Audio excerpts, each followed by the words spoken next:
What's up, everybody? New time, slightly adjustment, 8 p.m. EST. We're coming at you live.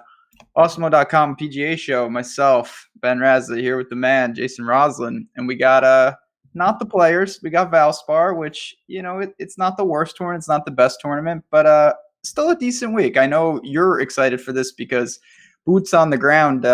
You were there Tuesday, right? Yeah, yesterday. Yep, I was there yesterday. So I've been coming to this tournament now for about 4 or 5 years, and as you can see, I got some funny headwear. I tried the visor look. I liked it last night, so I decided to keep it going for today.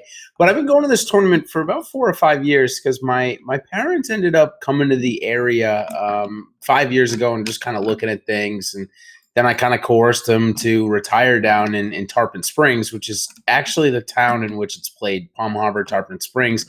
And I can literally walk from their backyard to the third tee in about 15 minutes. So it's really cool. It's obviously very convenient. And I've played the course a couple of times. So it's just really fun for me to see these guys compete on it. And obviously the exposure I get on Tuesdays is awesome. I remember last year on Wednesday morning, Tiger had the first tee time in the Pro-Am. And it was yeah. Sponge. No, my parents are not Greek. We just got a question in the Slack. Very good question. Tarpon Springs is a very, very Greek community. But anyways, yeah. So I remember being with Tiger basically alone on Wednesday morning. So it's fun to do that kind of stuff and fun to see the players up close. And as you saw, like right when you were going on air, I happened to just run into JJ Spawn, and he turned to his playing partners in mid-round withdraw from the practice round, and then 20 minutes later he was done for the tournament. So definitely can find some cool tidbits if you do decide to go. Yeah, that was you broke that news with JJ, so it's always cool. I know a couple other people that have walked the course, and it is interesting. You get that. You can implement some of your own personal experiences. Obviously, it's a little different for PGA conditions, but it never hurts to have some insight. And this is an interesting course. The thing that always stands out about Valspar to me is it's, you got a par 71, but it's 4 par 5s, 5 par 3s. Kind of an atypical score, when you set it up. So that is something that I'm always cognizant of. And, it's a drop off in field, but we still have some guys, obviously DJ and the gang. What did you make of it when you saw the field? Well, I'll be honest. So I've been coming to this, like I said, for 4 or 5 years. And I will say that the fields have never been great. Last year, I think I was really spoiled, and so was the area because it was Tiger Mania, and he was in the tournament late into the day on Sunday last year. So the crowds were incredibly good.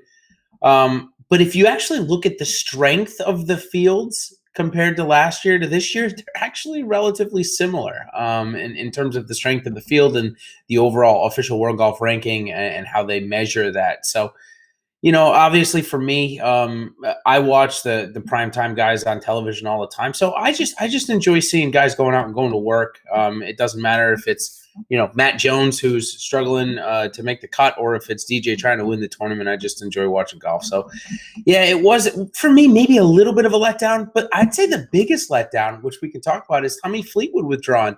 You and I were pretty convinced he was going to win either last week or this upcoming week. He came pretty damn close again. But, yeah, I was upset about that one. How about you? Were you excited to play him this week? Did you think he was going to finally get it done? Certainly. Obviously, we've both been way over on him week after week. And I guess, these near misses kind of took its toll. And this new schedule is very interesting just because, you've got the players, you've got the match play next week. And then 2 weeks from that is the Masters. So it's really a opportunity cost with every tournament these guys play. And, that it does make it difficult to play this week. I totally get why some guys chose to get some rest. Yeah, absolutely. And I think that we'll probably continue to see that at this tournament. It's going to be an offshoot. However, because of the new rules that are instated by the PGA Tour about their minimum requirement of playing and such, we'll always get here, probably 2 or 3 stars. And when I say stars, top 20, top 15 in the world. So it's still, I expect it to still be a pretty competitive tournament. All the tournaments in Florida have been super competitive, tight leaderboards. Massive swings and obviously positional points all the way late into Sunday. So expect that again. And we kind of transition into this week, obviously last week, I'll just recap. If you guys didn't follow me on Twitter, I had the incredible fortune of having back-to-back 70-foot putts go down on 17. I rostered both Pepperell and Vegas on the same team. Those were definitely the luckiest things I've ever seen playing DFS. I've never seen putts. I honestly thought those were two of the most absurd putts I've ever seen, and it happened in a span of 5 minutes, not even. It was so funny. I was chatting because they didn't show the Vegas thing live, and they were showing Rahm on 12 do his debacle, which we'll talk about right now. And one of my friends texted me and said, "What was that roar?" And I said to him, "Oh my God, let it be Vegas one time." And because the Pepperell thing had just happened, I'm like, "How hot can I run here?" And they showed Vegas' shot being 70 feet away. So sure enough, absolutely totally insane. Obviously ran into maybe a little bit of bad luck, which is probably a little bit of karma coming back to me with Jon Rahm totally collapsing there at the end. Let's talk just for a minute. The dollars, obviously, it cost him the entire tournament, in my opinion. The decision on 11 to go for the green. Yep.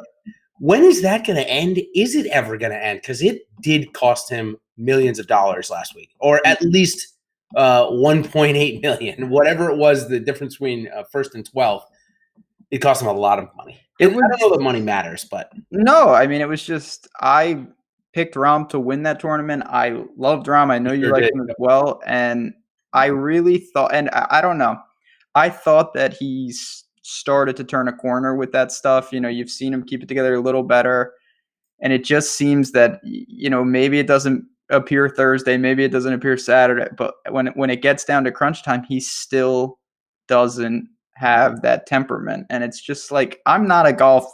I watch a lot of golf, but even I was just like, this is not going to end. It reminded me of, and this just comes to mind randomly, I believe it was the PGA when Jason Day tried to hit out of the shrubbery, and you just knew this is a horrible idea. You don't need to. Oh my God. It was out of the trees on the right-hand side. He was in the golf tournament. I'll never forget that as well. It was just one of those decisions that you look back and you're like, why? Why try the hero shot? You've got plenty of golf left. In Rahm's case, and this is the thing that bugged me the most, and we'll definitely get into the players, certainly don't worry about it. I just want to give my anecdote really quick here. That Rory had just made birdie and got to 14 under, right? So if Rahm makes par there, all he's got to do is make par, stay at 14 under, and now he's just got to match Rory's birdie on the next hole, which they've been driving all day, the guys that have been hitting it long. So just really poor decision-making all the way around, especially he knew what Rory was. He was playing right behind Rory, saw Rory two-putt for the birdie. Just really piss poor. And he was playing good enough still to get up and down from 100 yards. I don't care what he said about the angle. So just kind of disappointing to see. Last tidbit about last week. Again, we had another stupid penalty. Do you know about this one with Webb Simpson? So it's funny. I heard it during the broadcast. And it was something that, it wasn't on the green. You'll go ahead, take it away. I did hear that it cost him a bogey on one of the earlier holes. And I think it was his only bogey over the last 54 holes or something silly like that. Playing, very good golf, and we'll talk about him in just a little bit for this week. But the penalty was, what happens is if the ball is off the green on the fairway or fringe, if you unintentionally hit it, no matter what happens, you fall down on the ground and your arm hits it, or you by accidentally try to pick it up after marking it and throw into the water. It doesn't matter. You get penalized for it. And that's what happened to Webb Simpson. He was walking and he stumbled and his putter got caught on his shirt and tapped it and moved the ball 6 inches. 6 inches. 1-stroke penalty. Just stupid, silly penalties that should not be. And I thought the new rules were supposed to kind of clear it up. It's kind of made it worse in some instances. We've seen it every week. So hoping for a week where we do not have that. But a good transition is what we are going to have is possibly a weather edge this week. The course is already tough, Ben, and I'm sure you've talked about that this week and seen that. What do you make of this probably 10-mile-an-hour difference that we're going to see on Thursday from the morning and afternoon wave? So it's certainly something. And, just a general rule for me, I tend to take weather edges a lot more serious when it's Thursday's weather, because that's not that far away. Sometimes we see like, Friday PM could be brutal. Yeah, or it could not be brutal. That's a Yeah, long it's time. Florida, right? Yeah. So like I do certainly read into guys getting a quick start tomorrow. I feel pretty confident they're going to get the better of the draw tomorrow. Friday, who knows? But they're going to bank that. And again, did it overhaul my pool? No, but when I had decisions, I certainly looked to where guys were teeing off and did try to certainly correlate some lineups and get more guys in that AM. Yeah, so really interesting though that in the ownerships just came out, about an hour and a half or 2 hours ago, and of course you can get the full ownership projections on the site. And if you are not a member, of course that's a premium subscription that we have there for that. But two of the highest owned guys of the slate, maybe the two highest projected at this point, Dustin Johnson and Sung Jae Im.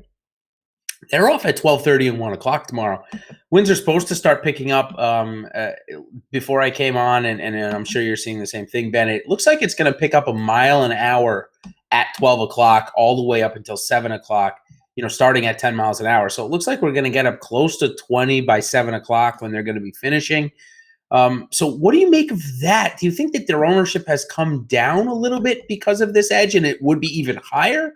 Or do you think it's going to come down even more possibly? I think there's something to that. People, look at that. Having said that, they both DJ obviously is just DJ, and he's going to get his ownership. Sun Jae, in a week like this, I found him necessary for some lineups. Yeah. I do worry a little about how he'll handle. It's a tough course, you said it, and the wind's going to make it even tougher. So a little added risk, but at the same time, there's just not that many options in that range that I felt comfortable with. So I'm kind of forced to still go to him in certain spots.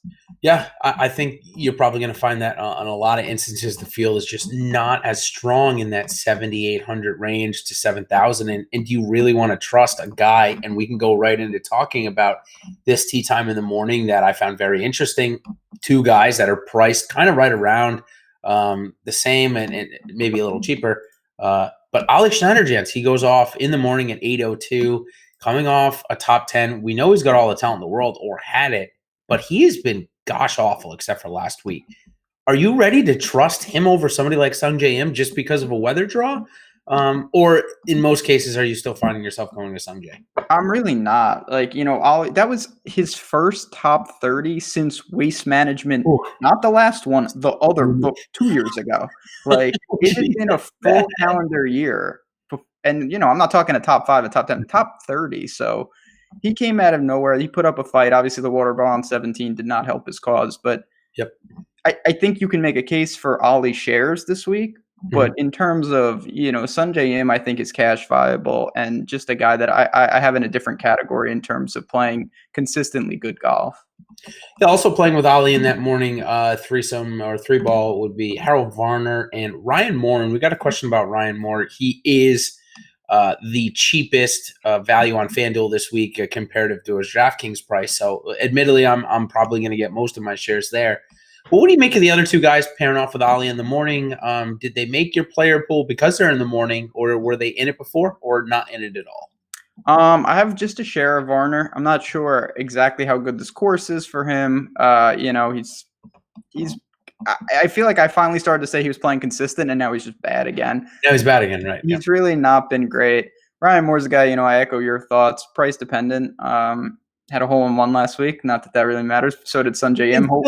Lost strokes approach, by the way. Ryan Moore did, even after the hole-in-one. So, and that was a fortunate. I mean, that hit up on that flagstick. Golf going on he's there. A guy I don't really think it's an awkward price. He's 8,700, and we're gonna get to guys like Kisner, some Sneds. I have a couple guys in that same range that I'm pretty high on. So he's a secondary play on DraftKings.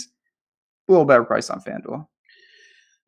Two marquee morning pairings that I just want to get to see if you increased your shares or decreased your shares once you saw tee times come out. Webb Simpson, Jay Day, and John Rahm are off on the backside, and Patrick Reed, Henrik Stenson, and Sergio Garcia are off just a couple of minutes after them. Of those six guys, I'm going to go out on a limb and say you probably like at least 3 or 4 of them, but I'll tell you, I'm shy on Day and Rahm, and they're going to be in our first segment. So I'll tell you to save those two guys. Let's talk about the other 4 real quick in the morning. Did you up your shares of any of these guys because they have the morning tee time? You don't want to say I upped them. I think it just confirmed kind of what I wanted to do with Right. some of them. I looked through and when I saw that, it made me full speed ahead. I wasn't going to alter anything. Sergio in particular, I think is one of the safest options. You get a little discount, striking it phenomenally, likes this course. No problems with him. Stenson, it's hard to get a grasp on him. If he's the old Stenson, this is a good course. He can lean on his 3-wood. He can lean on the long irons. No problem taking some shares. And then Patrick Reed, he is crafty. He's doing a lot of it around the green, a lot with the putter, which worries me a bit, but that does fit into somewhat of his normal game. It does. The approaches have been really bad. They really have, though. My God. And I know it doesn't take a ton to win at this course, but still, he's gonna need to share that up. So,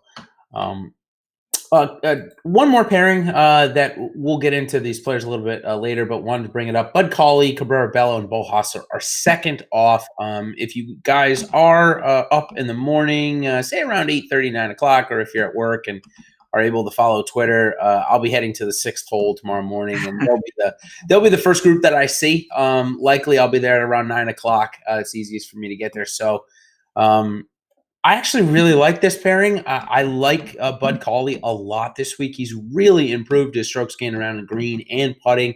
We know he's a great ball striker from years past. Last week, Sunday was great. Almost gained a stroke ball on the approaches last week around the green, and putting he also gained on while losing off the tee, which is totally fine for me, especially at this course. 4 of the last 5 winners have lost strokes off the tee. So anybody else in the morning that you just want to touch on as a tee time? If not, we'll probably get into them in our next segment. Yeah, I think most of them are going to hit on, guys like Kisner, guys like Knox. I'll echo Bud Cauley. I really think, 7,200, good price point, playing well. Neiman is there. We're going to get into him. That's that could be a whole different show. That guy's a real sicko, but we're going to have to discuss him. But yeah, I think Bud Cauley does make. I just wanted to ask you real quick. Yeah. What are your thoughts on RCB? Obviously awful last week. Do you go right back or are you a little apprehensive? All right, so I ran into him. He was out practicing by himself, which I don't know. That doesn't mean anything to me. These guys, a ton of guys go out and practice by themselves. I saw Steele, Cauley, a bunch of those guys just doing it. It's all about when we can get out. So I don't read into that. But what I will read into is his approaches and putting last week were both terrible. You need those things here. His off the tee was fine. But I'm not ready. I saw him play the snake pit, and he played it over par, which most people will. To be honest with you, most people are going to play it over par this week, 16, 17, 18. But he wasn't even close on 17 on either of the two. He dropped the second ball, wasn't really close on 17 either. I'm honestly basically skipping that range because I love so many guys, and I shouldn't say so many. I'm really honing in on the core of like 6 or 7 guys up top that I like. And it's making me skip a lot of the 9 to 8K range. I got to be honest with you. Fair enough. I'm similar in, same kind of build, but yeah, that's opportunity cost that you got to live with. Yeah, let's go into our buy or sell segment where we really, break down a much more of these golfers and we kind of group them together where they're priced. So first one is DJ Rahm and Day, and the focus of this is they're all playing this likely due to the rule that they have to add a tournament they haven't played in the last 3 years. But this course kind of seems interesting for them to choose. Maybe they are really thinking that this is a good test for Augusta, that they're going to hit a ton of long irons, which we know they have to at Augusta as well. But Bombers course, a non-Bombers course, and these guys are all Bombers. Maybe DJs refined his game over the last 2 years, but the other 2 guys really sprayed off the tee. What do you make of them being here? What give, really, to be honest? Yeah, I was kind of surprised. Rahm, same thing as last year, similar situation. It's true. I didn't know what to make of it. Rahm is a guy that it's a fair ask where he's just at after last week. DJ, I do think he's kind of in his own world. If he's there, he plays, and it's not the best course for him, but he's so good that it doesn't. Yeah, he can kind of figure it out. And then Day, I think he's got the best fit just because of his ability to scramble. He's so crafty around the greens, can always putt his way out of it. He does spray off the tee. There's no doubt about that. But I'm with you. These guys, not the best fit, if you're just looking at pure how they translate their games to a course like this. It's certainly going to test them. Yeah, and I'll say this about Jason Day. It's a really interesting point. I think he's fine in terms of a play, but for me, I've learned that him in cash games, it's just not worth the risk for me to play him in that sense where I'm really just trying to focus on get 6 of 6 golfers.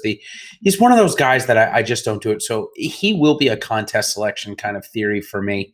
Looks like he's trending into mid ownership somewhere in the 13 to 15 range. So he doesn't really scare me. I don't really love him. But like you said, his putting looked really good last week, and he is so good around the greens.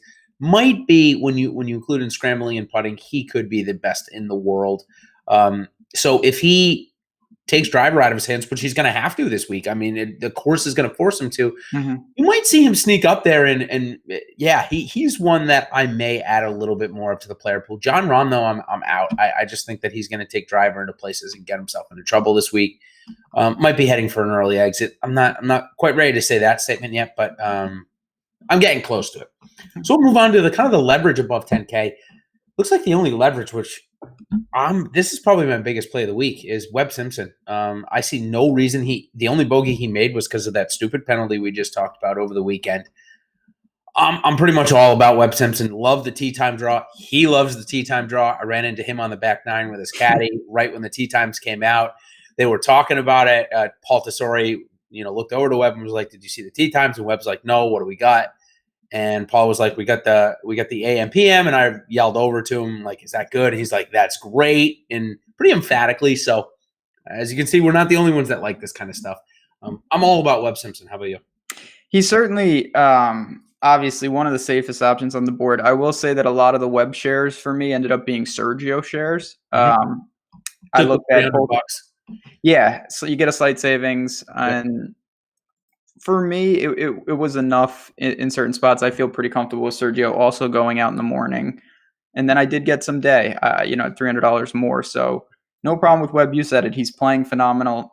His putting, we now know, is for real. It wasn't a flash in the pan. He is a very good putter. And when you combine that with his always solid game, there's no reason he can't be very quality here. Seems safe. For me, Sergio, my preferred choice, though. A little bit more upside with Sergio, you're feeling at this point. I think so, but fair starting points, both of them, I think. Yeah, absolutely. And admittedly, I've tried to build a lineup with both of them, and you find yourself going to some JM, which we talked about. We'll have to see if we can find some pivots in there for the $5 because he is going to be pretty highly owned, and if there is that significant weather edge, we may just want to come off some of our shares there to look at other golfers. So I want to talk about the chalky 9K guys, though, first. Got Gary Woodland, Patrick Reed, Paul Casey, Henrik Stenson, all 15 to 20%. What are you doing here with these four? I mean, pretty chalky for these guys at these prices. Obviously, the field strength is going to dictate that, but all pretty chalky. Have they all made the pool? Are we underweighting or overweighting some of them? I do have shares of all of them, but Woodland and Casey are guys that I have a feeling I come in a little underweight on. Okay. Woodland in particular, I don't want to say the miscut, the making cut streak is coming to an end, but his irons have been a little more erratic lately. Still playing well, and he's such a good player. When you take driver out, lessens the spraying, he can attack it. But for me, this was one of the ranges we alluded to earlier. I kind of just got into a dead zone with a lot of these plays. I liked Stenson a bit. I am an idiot, so I played some Usti. I'm not going to lie, at 9,300. So that sucked up some of the shares for a potential Woodland spot, and I really don't have that much. Yeah, you said it. His irons throughout this entire Florida swing really have not been what we saw when he was going on his torrid run.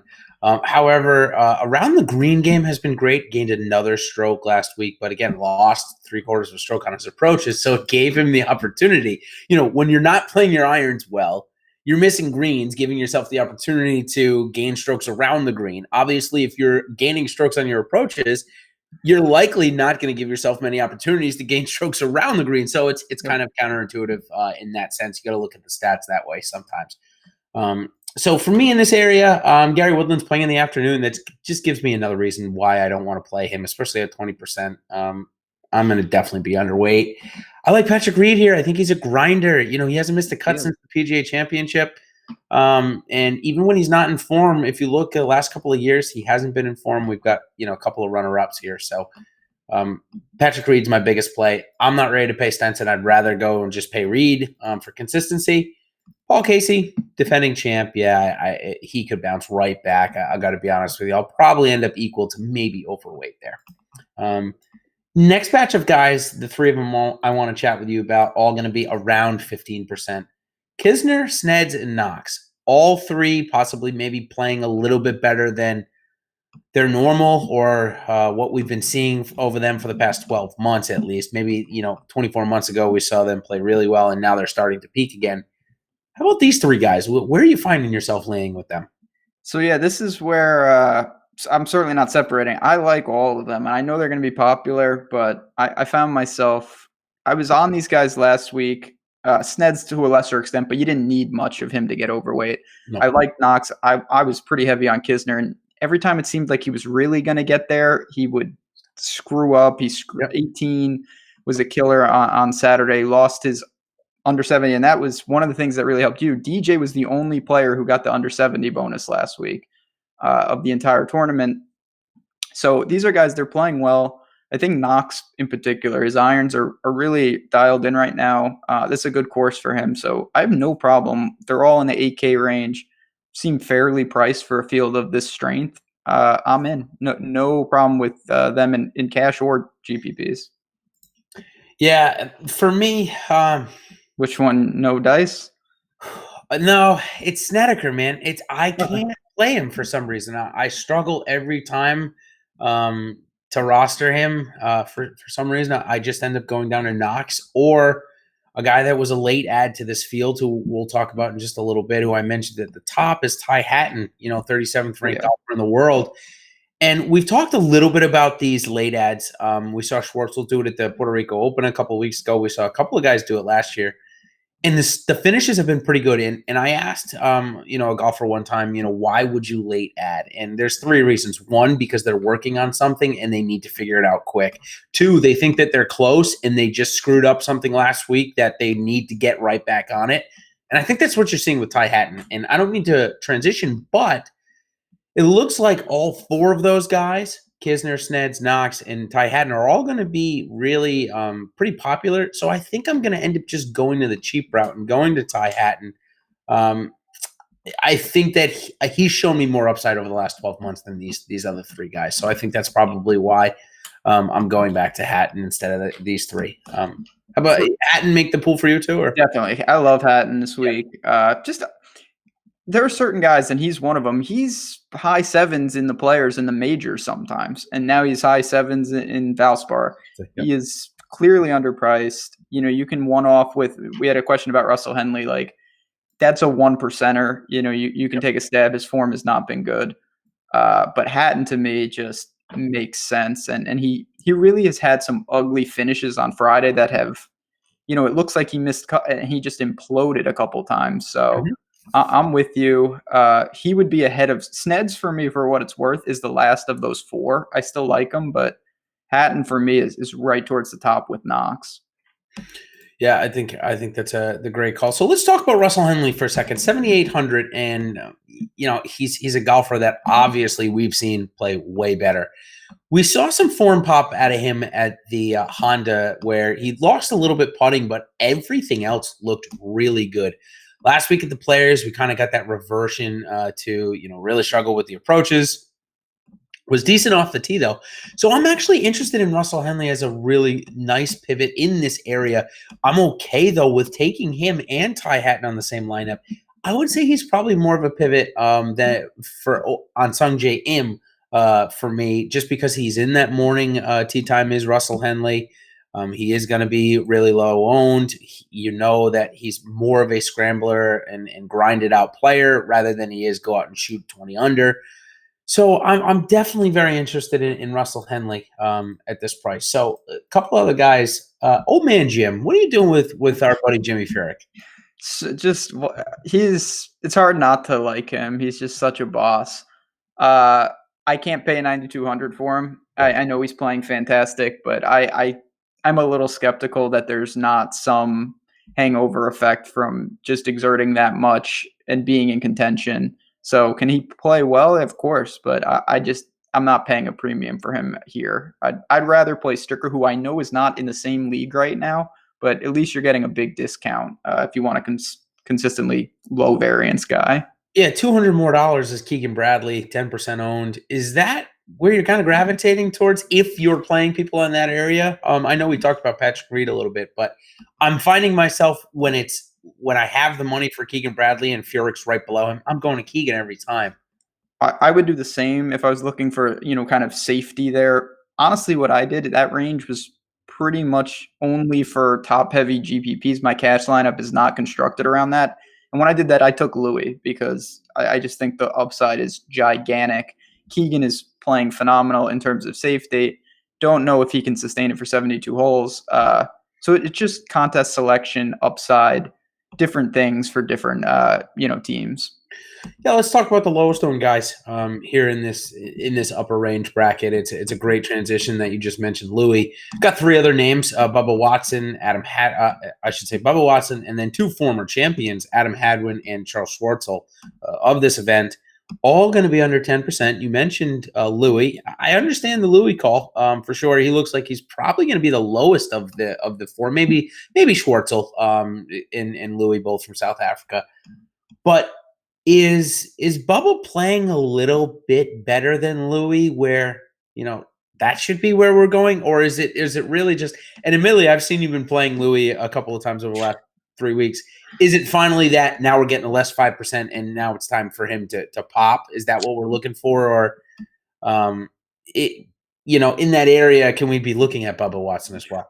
Oh, we definitely – I hope so because I have a good amount of Bubba. Nothing extreme, but I don't think you need a ton.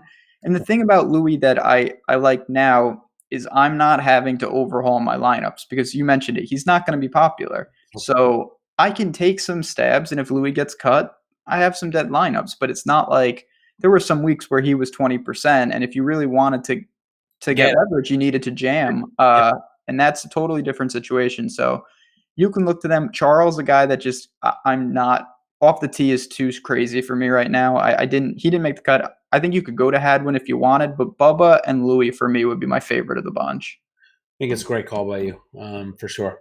So we've talked about both these guys that we're going to talk about next, but I just have a more of a generalized question, and it fits with Sung J M and Ty Hatton this week. What do you do do you have something consistent that you do when you love cheaper chalk like this? And for me, candidly, I love Sung J M. I said weeks ago that I thought he could win this tournament because it sets up as a golf course that his ball striking will prevail. His length off the tee won't hurt him. Ty Hatton he's underpriced. We talked about it. So what do you do in this situation with the cheaper price chalk where it sounds like you're kind of in the same boat as me that you like him a decent amount? So what I do, a couple different things. You have the opportunities if that's where you really want to hone in to mix and match up top. So I get a pretty good selection there. But one of the things that I do, and I think is less common, I don't know what it is. Maybe it's because I build by hand. So I tend to pair them with the guys that are the pivots of them. So I'll take a lineup with them and Russell Henley because I feel like what people do is they're like, oh, I have a lot of Sung J M. Let me give a pivot. And then they move off him to Russell Henley. So I try to get combinations in the same range that make it unique, even though they're popular plays. Yeah, that's really awesome stuff right there because you likely in that scenario, not only are you differentiating with Henley, but you're likely not duplicating your lineup because people won't be stacking them. So, yeah, really great call there. 4 more guys that are going to be over 10% this week, likely. I know one of them you like, and I'll give my tidbit on Joaquin Niemann at the end. But Zack Johnson and Ches Reavie, two kind of just – I'll say household names to most of the community at this point. Kind of cheaper in this field. Do you find yourself gravitating to them at all? I will say I did a little bit of Zack Johnson because the putter's been bad. I did too. Yes, yeah. Good. At least we'll go down together with that clown. I have some ZJ. Okay. You said it. I think he's putts a little better, and he can. This is not a high scoring event. He can just kind of do his thing. Ches, I feel like we've both been pretty good at like he's a form golfer. Yep. We jump on and all, not for me this week, and then I'm Neiman scares me, but I besides Bud Cauley, he's one of my favorite plays in that lower sevens.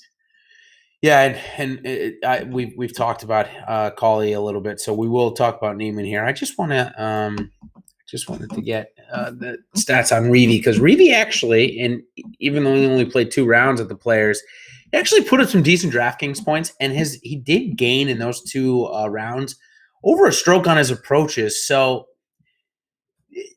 the 10%, if he was 5%, Ben, I would go and get 20 because I get 4x the field. But at 10 to 15%, where he's going to end up, the most I want to go of him is 20%. So it's like I'm not getting a ton of leverage there. I would rather pivot to like a Sam Burns, who is going to be 5% again, and we know has top 10 upside, right?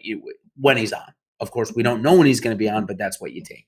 Mm-hmm. So let's talk about Neiman for a second. One of the things that I noticed, and I followed Neiman for about 4 holes yesterday, one thing I noticed is, first I'll start with the non-golf snob or whatever you want to call it. I'll start with that he looks like he put on about 15 pounds, and it was all in the upper body, which I'm not saying there's anything wrong with that, but we saw the exact same thing with Aaron Wise over this past offseason, and we've seen Aaron Wise kind of struggle a little bit as they get used to their new bodies, not needing to swing as hard to get as much out of it or whatever it may be.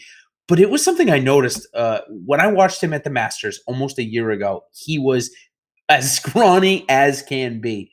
Now when he's walking down the fairway, he's definitely put on a lot of muscle. So I'm not telling you to not play him because of that. The next thing I wanted to talk about is probably a little bit more worrisome to me, is that he's working on a drill on the putting greens. When he's on the green, he's putting one-handed. And what he's trying to do is he's trying to release the toe over there. And I noticed that, and I asked him about it. I said, why are you doing it? And, he doesn't speak great English. And he was motioning to me that he was trying to get the toe over. And obviously he's been really struggling with putting. Take that a few ways. As a golf coach, you say, okay, he knows what he needs to work on. Maybe he's close. Or you say, wow, the guy is totally lost. He's putting with one hand on the putting green. There's problems here. So I don't know what you want to take of it. I'm not trying to talk you off or onto him, but is he a little too risky in certain spots, especially let's say in your single entry or 3 entry max, or even your cash game lineups? Is he a little too risky for that format right now? So I didn't go to him in cash, even though I wanted to, and I think he is. And for me, obviously, I don't know. That seems concerning. His putting, I don't know if it could get worse, but maybe I worry about his chipping, and that's another problem of his game. Obviously, when he's on, it's all irons. It's in the Chis and Hadley bucket, but like you're going to have to scramble here, so he's going to have to be better around the greens. He's a guy that if he can get through with 16 par 5s this week, I think he can do some damage, but he's got to find a way to get there where he can outscore his placement. That's really my strategy with him. And that strategy is more pertinent for big field tournaments rather than, things like cash, little more conservative builds. Yep. Great call. So we'll move on to our Make the Cut segment, which is just kind of a way to talk about these cheaper guys and get some commentary in there. And really, as you kind of just said about Neiman, just focus on getting value. So first guy who's been playing great and stats look really good for him, Nick Taylor. You think he makes the weekend again? You think he continues that form? I think he makes the weekend. I'm not sure. He was really, there was a small window at the Players where I thought he could post a decent number, which was just like, oh my God, like him and Ollie, what is the world coming to? I think he makes the weekend, so playing well. Yeah, 7,200. So obviously you're going to need just a tidbit more than a weekend stretch from him here. Same price, and you'll see that most of these guys, I'm going down the price list for it. So Bo Hostler, sparking form. We know that he does all of his work around the greens and on the greens. Are we ready to go back there yet? He reminds me, different player, obviously, but you had brought this up. I think it's really sharp about Taylor Gooch, is that he misses a lot of cuts, and when he doesn't, he really has some explosive upside. So I worry a little about Hostler getting through. He can get so hot with the greens. He just needs to be better off the tee, and his approaches are just not where they should be. No, they're not as good as they should be. So he was out playing with Keegan the other day, so I ran into that. Nick Watney and Trey Mullinax next two. Trey Mullinax had been great ball striking, fell apart on the back nine at Sawgrass, but does have an 8th place finish here last year when he was like pretty much totally out of form. So Watney and Mullinax. I think they're both. It's funny. I'm not sure it's the best course for either because they like to use the driver, but I'm in. I don't mind either of them as a low 7K range. I think they both find decent showings this week. Yeah, we got them probably less than 5% on both of them. Maybe some decent pivots off of the Neiman Bud Cauley chalk, or like you said, hey, maybe go Neiman or Cauley and one of the others. So next guy on my list. Every week I talk about him just because it's fun and I like the guy and he's had a bad year. But maybe this is the week. Sam Burns, saw him out there, 12th place here last year during kind of his torrid stretch. Is it a weekend chance for him yet? A couple of weeks off. It's the Florida swing. We haven't seen him pop yet. I mean, I think in a tournament like the big $5, that's the kind of guy that you can take a couple stabs at, and it's not even he can get hot and have some upside. It's a weaker field, and I was talking today to a couple people about this brings in, there's not that much win equity up top. If one of those big three, it's wide open. You can see some guys get in contention who were a couple tiers down the rankings. One of those guys that got into contention last week and was one of those guys that you kind of just shook your head at with, Furyk and Brian Harman are in that the was like crazy. So I saw Harman out there practicing again, and he was practicing from 80 yards. His wedges look really good from 80 yards. He looked consistent off the tee. I mean, this guy has admittedly in the top 5 of golfers that have won me the most money. Brian Harman is one of those guys. When he sunk that putt against DJ at Eagle Point at the Wyndham last year, that won me a pretty penny, or 2 years ago, I should say. 7K in this field. I'm interested, but it's 10%. Is that scaring you off? It really isn't for me. I'm not going to have a ton, but at some point we probably got to make a stand on one of these guys. It's such a weird situation because he had been so awful and then he showed some form, and I don't know. You don't know. It's a crossroads. Does he revert back to just really struggling again, or is that the catalyst? And if it is, he's wildly underpriced. I'm taking a wait and see. I'm not sure if I can get by. I'm going to try to get by without being burned. So for me, I'm going to say that he reverts back, unfortunately, and misses the cut again. Yeah, he's a great putter. One of the best putters on tour, no doubt about it. Gained a stroke per round last week. Gained a stroke in every facet of his game last week, so that definitely is a bit encouraging. Gained 3/4 of a stroke off the tee, and he's super short, so obviously he was putting himself in a great position. So if he does that again, definitely see him getting through the weekend. Yeah, I'm probably going to add a little bit more Brian Harman. Let me just I believe he has a morning tee time. I will verify that once I get you talking about 2 Canadians that I've seen play very well recently, or one of them at least, Roger Sloan, and the next one, Adam Svensson. I know Svensson's quite far down the list. Either Canadian make the list for you this week? They didn't. Roger Sloan's a guy that you've gotten me on a bit, and he's pretty talented. I will say. I don't know exactly where he falls and everything, but he's one that I haven't finished my teams just yet. I could see myself adding a couple shares. Not on Svensson. I prefer that other Adam. I don't think he's Canadian. Whatever his name is, Shank. Yeah, Schneck or Shank. Shank, is it Shank? It might be Shank. Anyway. I can't pronounce anything. I think it is Shank. Yeah, go ahead and talk about him because he was literally next on the list. Well, there you go. Sub 7K, I think he's a decent option. Playing well, making cuts. Okay. And he's crafty, a good putter. One of these younger guys that some of them, I'm not sure if they've seen a course like this, but I still think he can get around the greens well enough to stay out and avoid the big numbers. Yep. I'm okay. I don't love him. Maybe he gets the weekend. That he was a tough call for me. I'm not gonna lie. Rory Sabatini flashed some form, top 10 year last year. I think he might have even had tie the first round lead or very close to it. Decent week last week. Pretty cheap. I mean, by the way, Brian Harman is 125 tomorrow, so he's in the afternoon. I don't know if that's going to change things or not. His game doesn't really get affected that much by wind because he's so good around the greens. But thought I'd bring that point up. Sabatini, any love? Yeah, I think he makes a fine play. I've seen some first-round leader hype around him. Yep. Don't think that's the worst idea. So yeah, Yeah, they're above 10. that's Yep. that'll do it too. And he's playing. I'm not sure I see the upside, and I'm not sure he can sustain it for 72 holes. But he has played well. And again, relative to this field, it's somewhat cheap for a guy like that. Yep.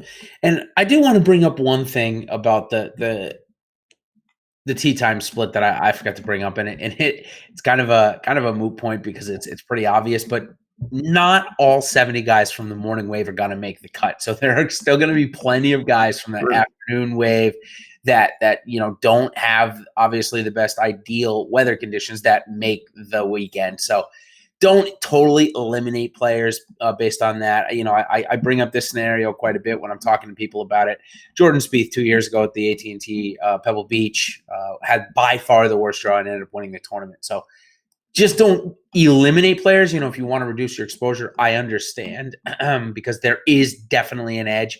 If you're playing Showdown tomorrow, you need to be stacking the morning, guys. Yes. No doubt about it. I hope that goes without saying. But if not, there we go. So, okay. We've got just two more guys that I wanted to touch on just because I'm very interested in them this week. And I think other people are too. At three, I'm going to give you three. Sorry. KH Lee, which that's what he goes by. I think his name is Kyung Hyun, but he actually goes by KH Lee. Saw it on his bag. And Brendan Steele and HV3, Harold Varner III. Of those three, do all of them make the weekend? Does only one of them? And are you playing any of them? So Brendan Steele, I think, is a decent not correlate, but comparison to Harmon. He showed some form, and then he got it going at the Players, and then it regressed pretty fast. I'm not sure I'm in on him. KH Lee, and this is a question right back to you. Is he going to be popular? I have heard this guy's name all over the place. Yeah, so I think this is going to be a good case of how much does the industry have influence. Here's a guy that was coming into the Honda in pretty good form and was 1% owned or less than 1% owned. I cannot see it getting above 10%. Maybe in the higher dollars, the sharper dollars that follow the strokes gained ball striking statistic pretty well. Maybe he gets to 15 or 20. In the $5 or the $44, I can't see him getting above 10%. He's not ready for it yet. I don't think. I could be wrong, but I think that the industry cap is like an 8% edge, and I think that's where he ends up in the more number of entries, not the higher dollar amounts, just the more number of entries. The lower dollar buy-ins, I think he ends up around there. So, and something like that, I certainly don't mind it. The ball striking numbers, they don't lie. He's really checks out there. If he's 20% in a tournament, I'm coming in way underweight. It's just not for me. Yeah, it looks like I'm thinking more on like the 100-man field of the 2120 or the $444, which I think is I don't know off the top of my head. Around 800-ish, but yeah. 800. I can see him getting in like 100 lineups there, to be honest, that, somewhere around 20%, just because his build, when you go down there, you have Steele, you have him, and you have HV3, and you don't have much else. If you're trying to plug in DJ, maybe if you're willing to take a shot, which me, I'm always willing to take a shot. He's got the worst tee time. He has the 2:30 tee time, but it is Akshay Bhatia. I'm going to be playing him, but I'm pissed now that I saw that he's got the 2:30 tee time. It's just kind of, it's that shot, and he might need that shot to get to the weekend. And here's the thing. If he gets the weekend, he's going to return value because he's no doubt making plenty of birdies. That's the type of player he is. You hear him talking about it. He says he's as good a putter as anybody in the world. And the kid has more bravado than we've seen in a long time, and maybe it comes with reason. Is he going to make some $5 teams for you at least? He's not. But no, he's out. Get out. I'm excited to see him. I definitely want to see this 17. Of course, I didn't know this person existed until Tuesday, but he seems like the real deal. I have no clue how he'll play. He does fit a somewhat interesting build because he's the flat min, and that is something you can look to. There's no doubt. For me, I used Tyler Duncan in similar situations, who's a complete wild card. And when I say certain situations, I have him on a couple $5 teams, nothing crazy. But yeah, your boy, we'll see what this kid's made of. It's going to be interesting. It is. And, if you haven't seen me talk about him this week or catch the show yesterday when Ben and Tim were talking about him. Just quickly, he skipped college so that he can turn pro next year. PGA Tour has a rule: you got to be 18 years or older to join the PGA Tour, so he can't do that yet. He can start earning money though at the year he turns 18, so January 1st of next year he'll be able to get some sponsor exemptions. Not going to college though, so the amateur ranking we don't really know where he sits. He sits at 9, but he could be number 1. But because he doesn't play in college events, he doesn't get those ranking points. He is the number 1 junior in the world. So yeah, he is. I will say he is definitely going to be the real deal. At $6K flat min price, this will be the only time I get to play him in the next 9 months. So, do you just? I mean, this is just not to catch you off guard because I really don't know about these guys. Where do you think he compares to this Matthew Wolff guy that we saw? Because that guy looked great. And so we haven't seen them play together in the same tournament. Okay. Even if we did, you're in the same ballpark as me. Is like sample size there is like, one tournament. But here's the thing: is that I will say, Batia, when I was following him around yesterday, he was playing with John Rahm, first of all, which is like you're a 17-year-old and you're going to play your practice round with one of the best in the world. So obviously he's coming with clout. But he had just as many followers around him as Wolff. So I suspect that these two guys in 2 or 3 years, maybe sooner, maybe 9 months from now, both of them 9 months from now, are going to be call it Joaquin Niemann, Cam Champ, Sung J M of the PGA Tour. No doubt about it. Is it early? Well, we saw Matthew Wolff come out and kind of compete at the Waste Management. And he was good. Definitely provide value at the min price on FanDuel. So that's why I think, risk reward, if he gets to the weekend at min price, he's going to be a really good value. Does he get to the weekend is the big question. Hope he does. I think it was a very smart marketing move by Tracy West, the tournament director. So, all right. So we've got a few questions that I just saw from our Slack chat. We covered a few of these guys. One of the guys that we didn't, though, is Roberto Castro. And another guy we didn't is a guy that helped me win the second place last week. And somebody that I said to you, we brought up last week, and here was the exact question. And I'm going to propose it to you again. Did I miss the boat on Sung Kang? Yes, and what did I tell you? If you did, I missed it with you because Sung Kang is just he's not in the tournament, and then at one point he's 9 under through 11 holes. What? And then at one point he's back down to 3 under. The guy is out of control. Yep. But 75 DraftKings points. Yeah, boy, scores like a crazy. Yep. Real dangerously insane. I think I've been wrong on some of these guys for a while now, but Sung Kang, I really think is going to struggle with this type of golf course. This is not that type of guy. This is you got to take your medicine and not be stupid. So I could see him getting into some trouble if he's a little too aggressive. Yeah, he was out there playing in the all Korean contingent with KH Lee, and I actually did not recognize the third guy, and he didn't have his name on his bag. But they were all speaking Korean, and they were all had their what do they call them? Their marketers as Stitch, which I've never heard of before. It must be a new company. Anyways, kind of just a random tidbit there. A couple of more guys. Chris Kirk, who we haven't talked about, and then Roberto Castro. I do want to get your thoughts on Roberto Castro because I've seen his name pop around a couple of times. Chris Kirk, he's kind of showing a little form. He needs to get those irons in check. 7,500, kind of indifferent. I have him on some teams when I needed someone in that range. Dahmen, Bucket Hat Man is in that range, which I don't mind. Roberto Castro, though, I'm glad you brought him up. Yep. Playing well, irons check out. I have a weird, and I've seen this thrown around. It's not just me. I see some Quail Hollow in this. That is where he lost in the playoff to Hahn. It's a long time ago, but I think Roberto Castro could be just fine here at 7,100. Yeah, it's an interesting pivot. It looks like he might be a little more popular than I first thought, but still a lot of options in that range, so it'll probably be relatively spread. Let's see. Brian Stewart first off in the morning. Another guy that's won me, a decent amount of money. I'll have a couple shares first off. Nothing serious though. Yeah, outside of lotto tickets, I have no real interest in that guy. All right, so we'll move on to top 5 values on FanDuel. We like to just focus on them. They've been trying to grow their golf product. Last week they had the 50K contest, so to first place, pretty good there. This week we got 20K to first for the 7 and 5K to first for the $3, so not bad. We actually just talked about 2 of these guys, and I see Webb Simpson as the absolute best value on FanDuel on the board. Ryan Moore is a very close second. Maybe more popular there, but man, those 2 prices look real good. It really opens it up. I fired a FanDuel bullet over there into their monster, whatever it's called, and Webb was the easy start. You can do a lot around him. I looked at him, Ryan Moore. Dahmen in there, 7,700. Friend of the show, Spin, just asked me about him. I think that's a sharp call. You can mix and match. It's a different salary constraint, so you take a couple Kisner. Guy like that, you can open it up and really have your pick of the litter for the last couple of guys. Yep.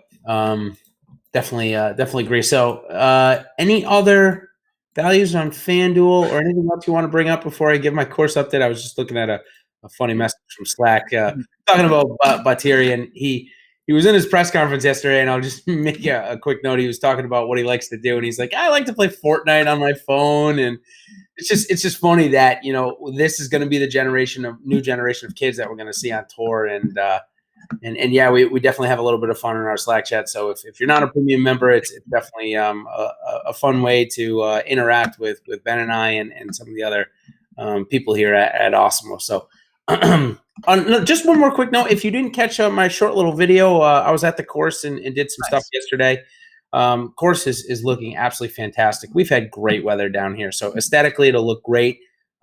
Looks like the approach shot should be a little easier from the rough, but it looks like around the green it'll be a little bit even more difficult unless they cut the rough today, which I don't expect them to do. So just my little insider course tidbit that I want to give out. But how about you? Any other thoughts before we close it out with our hottest take, which I had 2 straight hot weeks and totally threw up. That's the way it goes with these. These are tough. No, for me, I like this event because it's unique. I'll be honest. A part of me, I told you before the show, I'm in March Madness mode. If you're doing brackets, by the way, we have some really good content, which I did some videos. Check that out as well. But I like this event. It's a different test for golfers. It's not a scoring fest. Kind of thinks that it's during this week though that it got. I know it's losing a little bit of luster in that sense in the industry, and you can see that the contests are most of the time they're like full by the time we go on air.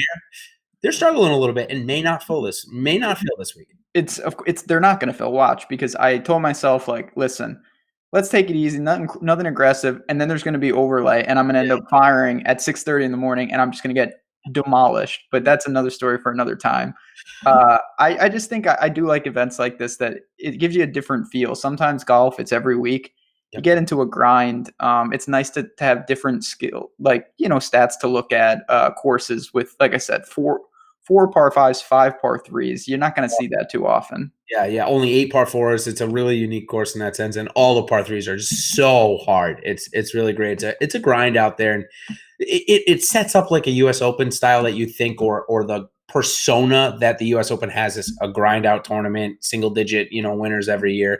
But the course is certainly far from a U.S. Open course. It's tight, it's tactical, it's going to play similar to Augusta in that sense. So I'm excited. If you're looking for some fun content on the course, I'll be there. I got a contingent. I got some buddies coming down where the reason why we had to move it up, going to go pick them up from the airport now. So if you're looking for some fun Thursday morning golf content, if you don't have PGA Tour Live, I'll be at the course having fun. If you haven't done or read Ben's stuff for the NCAA tournament, you got to check it out. There's so many different pools out there. I know Yahoo's running $1 million best bracket, not even like perfect bracket.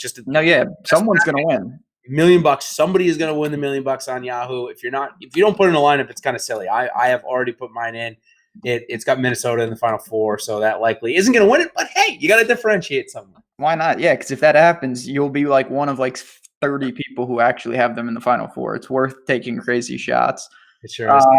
Enjoy the next 4 days of sports. It is some of the best. If you don't watch golf, I won't be too offended. No, it's true. And I'll just say before we get on out, next week, if you want an absurd show, we'll be talking match play. And Oh that's yeah, out it is of an control. absurd show. Yeah, That's going to be, my brain is going to be on the floor because I'm not smart. But the quadrants of where there's to so many quadrants, and it's actually a great show to tune into because there's a lot of strategy before you even pick your golfers. But on that note, obviously to you, have a great time. I expect good tweets, and we got good golf ahead. So enjoy that NCAA tournament. It's going to be fun. Any questions, let us know on Twitter, and we will be back with you next week. Good luck.